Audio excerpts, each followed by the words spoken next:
latest in our weather. Rob, welcome.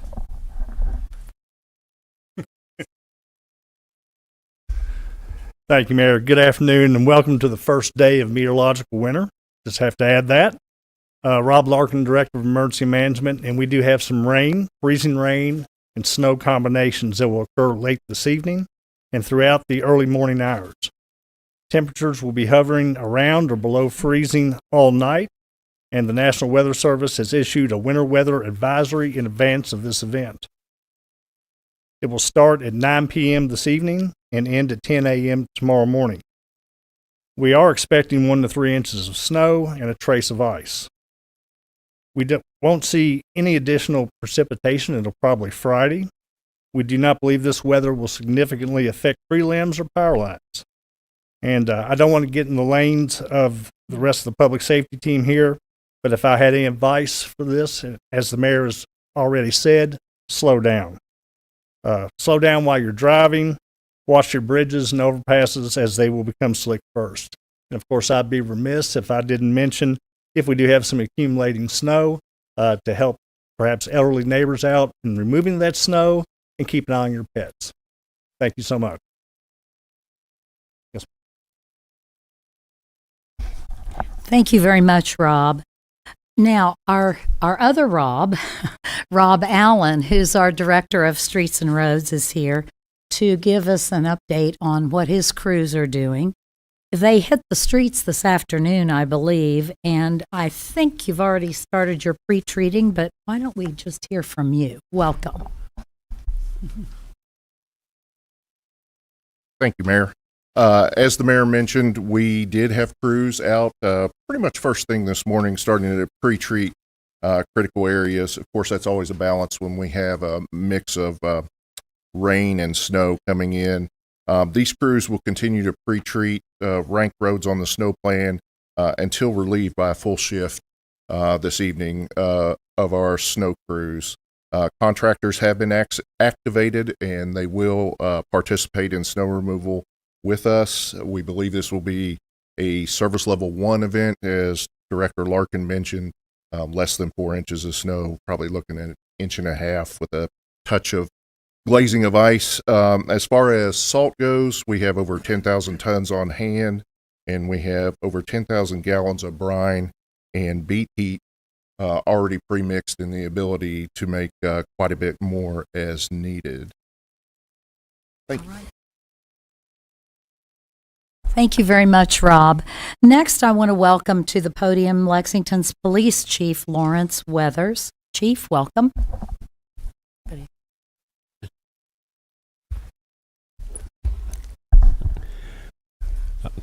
Good afternoon, everybody. The Lexington Police Department stands ready for this round of winter weather.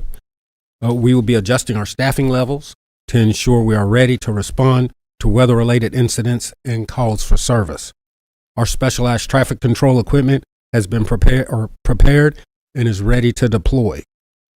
If we get significant winter weather, please be patient, as typically we see a significant increase in our call volume. With that being said, if you can, stay off the roads. During the storm, don't go out. We are asking you to avoid any non-essential travel during the storm. This means that if it isn't urgent or absolutely necessary, stay off the roads. The best way to prevent issues on the roadway during the winter storm is to stay off the roadways. Please do not call 911 for road condition updates. You can find the latest on the city's snow removal delays and closings and view live traffic cameras on the city's website. Winter weather can be challenging. We ask that you check on your neighbors, especially those who are vulnerable or having difficulty. And if you need assistance or see someone who does, please call 859-258-3600, or in the case of an emergency, 911. And that means, watching out for our unhoused population as well. If you must be on the roadways during the winter weather, here are some tips. Clear your front and rear windshields, mirrors, and the roof of your car of snow and ice before driving. That way, you do not create a hazard for yourself or others. Slow down. Slick or snow-covered surfaces make it harder to control and stop your vehicle. Increase the distance between you and the car in front of you, and don't crowd the snow plow or travel beside the plow unless you're passing. Have an emergency kit for your vehicle and include items like blankets, a snow shovel, and an ice scraper, a phone charger, a flashlight, and maybe some small amounts of food and water. Thank you.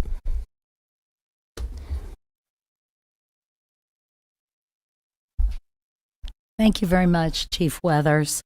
At this time, I'd like to invite to the podium our Fire Chief, Jason Wells, to give us his perspective and any updates. Welcome.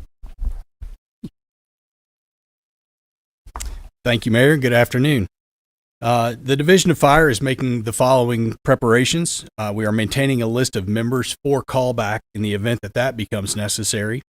Our command staff is prepared to rotate crews more frequently during incidents, and we will remain in contact with our partners in Lexington Emergency Management and continue to coordinate with other LFUCG divisions.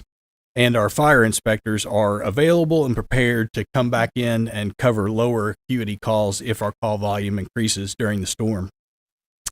There's always a few safety tips that I want to pass on to our residents when weather events like this occur. Please be aware of carbon monoxide dangers when supplemental heat is needed.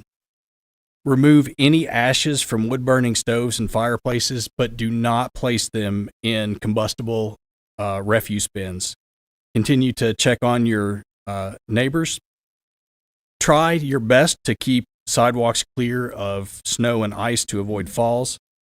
If you have not recently tested your smoke alarms, now is the time to do it. And space heaters frequently can cause problems when temperature drops. So here are a few important notes regarding space heaters. Half of all home fires occur during the winter months. And if heating equipment is required, please note that it is the second most common cause of home fire fatalities. Keep heaters at least 3 feet away from anything combustible. Never leave space heaters unattended. Always turn them off before bed when a room is empty or before leaving the home, and unplug them when not in use. And always follow the manufacturer's guidelines for space heater use. Thank you. Thank you very much, Chief. You know, snow and cold are especially difficult for our homeless population. And so I'd like to invite to the podium Commissioner Charlie Lanter to tell us a little bit about what they've been doing. Thank you, Mayor. We fortunately start preparing for this day every year around April 1st because it takes a long time to get ready for having some place that people experiencing homelessness can go throughout the winter. Hopefully, folks are already aware we opened a temporary shelter for the winter this year on Versailles Road. That property at 1306 Versailles Road has beds available. As of this morning, we were at about 163 people there. It accepts men and women, and we have space for 216. We do expect that we will get close to full, if not full, over the next couple of days as the temperatures drop. But we're glad that we're able to do that and make sure that everyone has a place to go. We also have our street outreach teams that have been out during the day today. New this year, we have an encampment coordinator. That's a new position this year. That individual, along with our street outreach team operated by the Hope Center, has been out hitting all of our known encampments and places, talking to our homeless population and making sure they know what's coming and getting them access to either our temporary shelter or one of our more permanent shelters as those are available. We have activated our winter weather plan. That means that the permanent and temporary shelters are going to have extra space for folks. It just means we start using things like overflow beds, cots, mats in hallways, things that we absolutely have to do just to get through the night. It's not ideal, but it does help us get through. LexTran will be providing free rides to any of those shelters for anyone who needs one. Also, I want to point out that our temporary shelter does accommodate not just individual men and women, but also couples and folks who have pets. We are able to accept folks with pets there. So please, if you're needing shelter, don't let some barrier prevent that, come seek that help, and we'll see if we can't figure out how to get you where you need to. One last note from our Division of Code Enforcement: they would be upset if I didn't give a reminder along with Chief Wells about carbon monoxide detectors. If you don't have one, now is past time to get one, and if you do have one, it is a good time to make sure that's working as we all crank up our heat, which also means our systems are going to be cranking up carbon monoxide out. Thank you. Thank you very much, Charlie. So it does take a strong team to keep our community safe, and these folks up here are a big part of that strong team that we have here in the city. And, you know, I say this every year, but every year it becomes more and more important, and several speakers have already said it.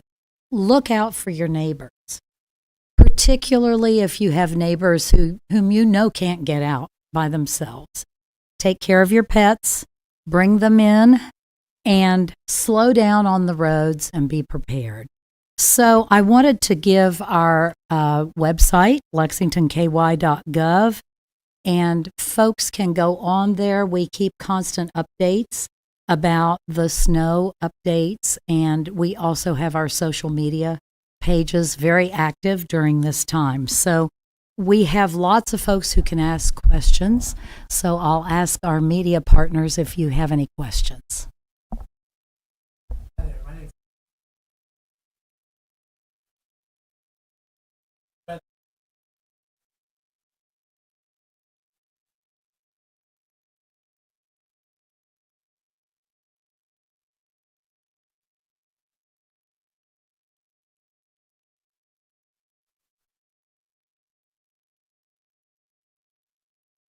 Well, I will welcome anybody to speak, but what I will say is people need to realize that snow and ice are not normal conditions on the road and slow down.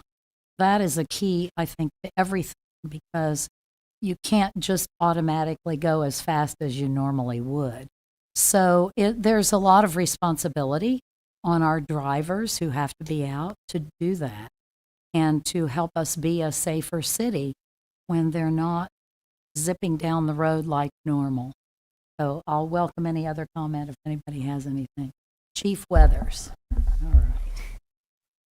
right. I think the incident the last couple of weeks ago, it caught people off guard. And that's what you got to be careful about. The roadways freeze over, but bridges and overpass freeze over much more quickly. And if you're not paying attention, even a small patch of ice can be a problem for you. People need to pay attention to what the weather reports are saying and adjust their driving accordingly. I don't think there's a whole lot we can do if people don't pay attention and don't drive when the weather conditions change, or drive safely when the weather conditions change. Thank you. Thank you, Chief. Director Allen.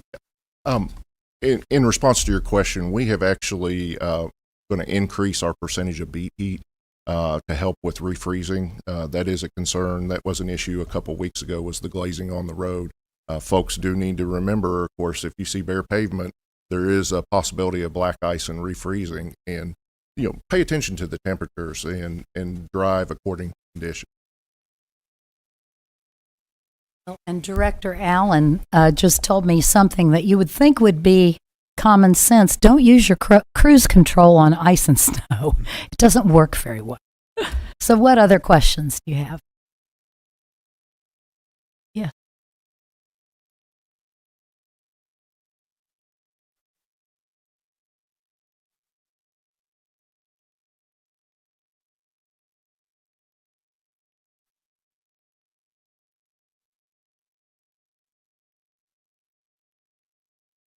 Yes, thank you. And before I ask Myron Thompson to come up, I will say we have had several productive meetings since the storm last year, which was, I believe everybody up here would say, a very unusual, difficult storm.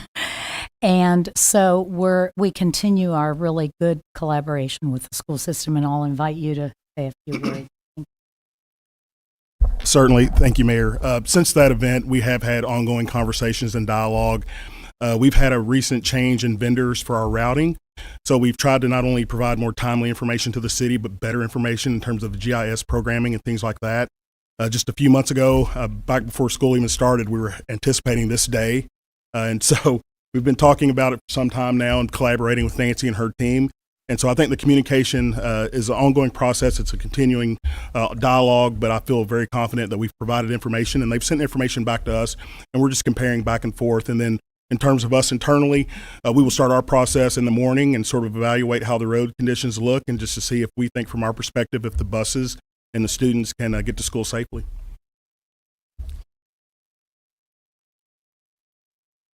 Any other questions from the media?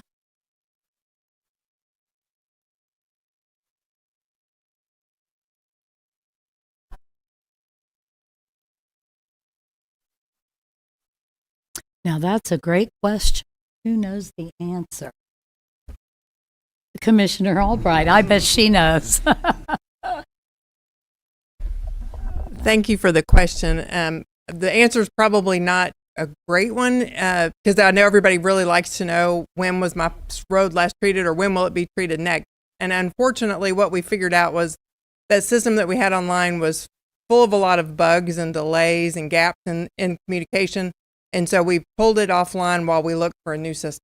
So we do still plan to be able to provide that, but we're not quite there yet. No.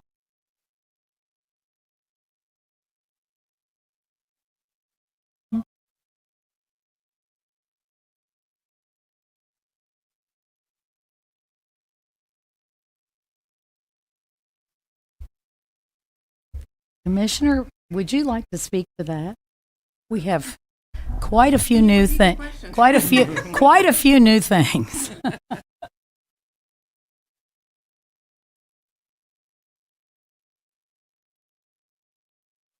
Yes.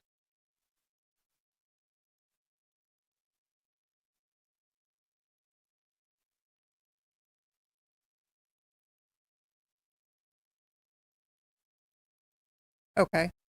We have more trucks. We have more trucks that will spread liquid de-icing treatment, and we have more trucks that will spread salt. So that should help us be able to be a little more timely in getting there.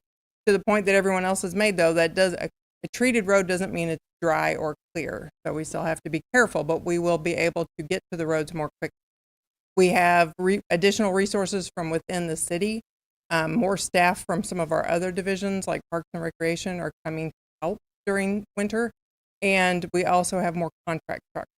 So we have a lot of additional resources to help get us on the roads and get the roads in better condition faster. And we are also trying to do a better job of communication, both with our media partners and with Fayette County Schools and the other schools in the county, and then also with Lex Park, so that we're all kind of on the same page of what's going on with the weather and how we need to respond. So we are trying in more ways to get more information to the schools so that they can get to the parents, and we can try to have several different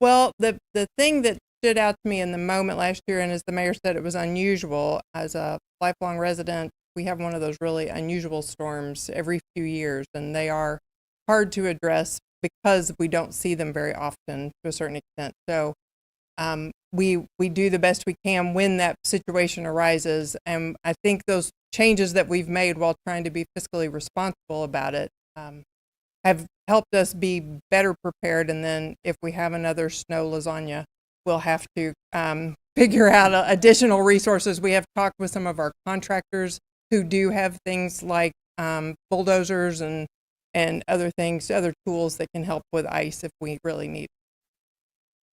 Mm-hmm.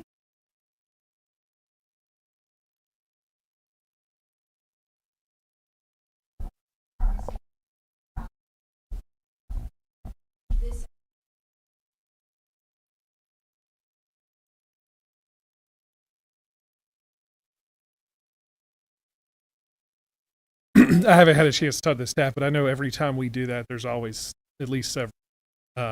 And we actually are able to provide the ride too. So in some cases, even if they were coming anyway, we're saving them a walk and we're giving them some additional resources like blankets as part of that as well.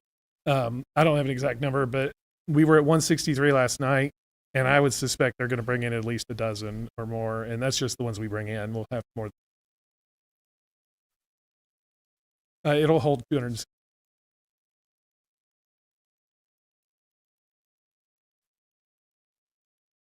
He's busy. This is good. No.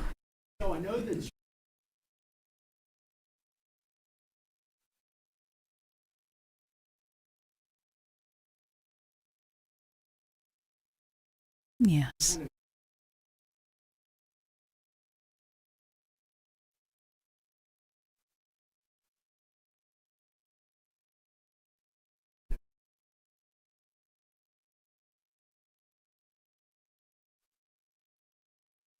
And we are. And so it's not only older neighbors, it's neighbors with different movement abilities. Some people who are on walkers, some people who don't have good mobility that you may know as a neighbor, they can't get out. And so from my perspective, part of it is just either knocking on the door, giving them a call or a text and saying, do you need anything? How can I help you? Does your dog need to go out and get walked and you can't go walk the dog?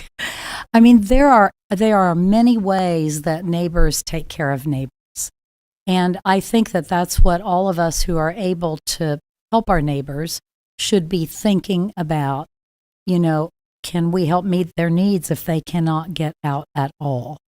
And that's especially true if I'm going to say this and hope I don't jinx us. I'm looking at emergency management director, but if power goes out, you know, some people don't know what to do when their power goes out, and you can help them know how to bundle up and how to have a warm corner in the house. It is lots of different things. But I think the main thing is to understand that each of us can reach out to someone next door, across the street, at the corner, whatever, and just say, what do you need? Is there something I can do to help you? Because you are right, we are all in this. Nobody gets to escape it, right? So if we're here, we're in it. And, you know, it might be something small that we never even thought about. So just take an extra couple minutes to talk with your neighbors and figure out what it is they might need. So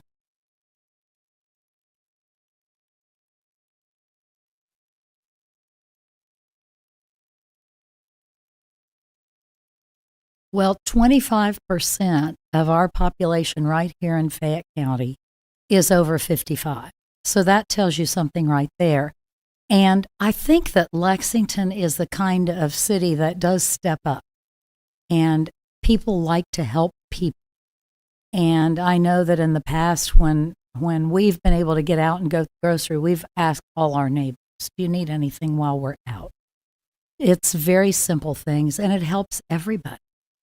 So I think that when we can connect that way and help each other, we get through the storm quicker and faster and better. Yeah. What else? Anything else? All right. You're good? All right. Stay safe. Stay warm. Thank you very much.